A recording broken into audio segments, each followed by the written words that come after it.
বলো দেবসেনা, তুমি কাকে বিয়ে করতে চাও, ভাল্লাল দেবকে নাকি বাহুবলীকে? কাটাপ্পাকে বিয়ে করব। এসব কি বলছো তুমি দেবসেনা? এটা হলো 100 বছর আগের তলোয়ারি। যে এই তলবারি খুলতে পারবে তার সাথে তোমার বিয়ে হবে। প্রথমে ভাল্লাল দেব।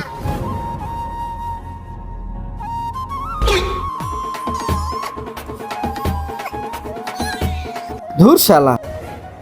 তার আগে বলে যাও, তুমি কি ফ্রি ফায়ারকে ভালোবাসো না বাবা মাকে ভালোবাসো? যদি বাবা মাকে ভালোবাসো তাহলে চ্যানেলটাকে লাইক করে সাবস্ক্রাইব করে দিয়ে যাও। যদি লাইক সাবস্ক্রাইব না করো তাহলে ভাববো তুমি তোমার বাবা মাকে ভালোবাসো না। আর কমেন্টে বলে যাও 1 নাকি 2।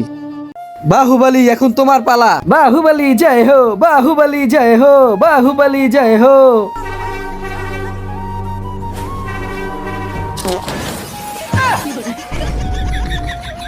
দেখি তো কোন তলোয়ারি, এতক্ষণ ধরে এটাকে খোলা যাচ্ছে না।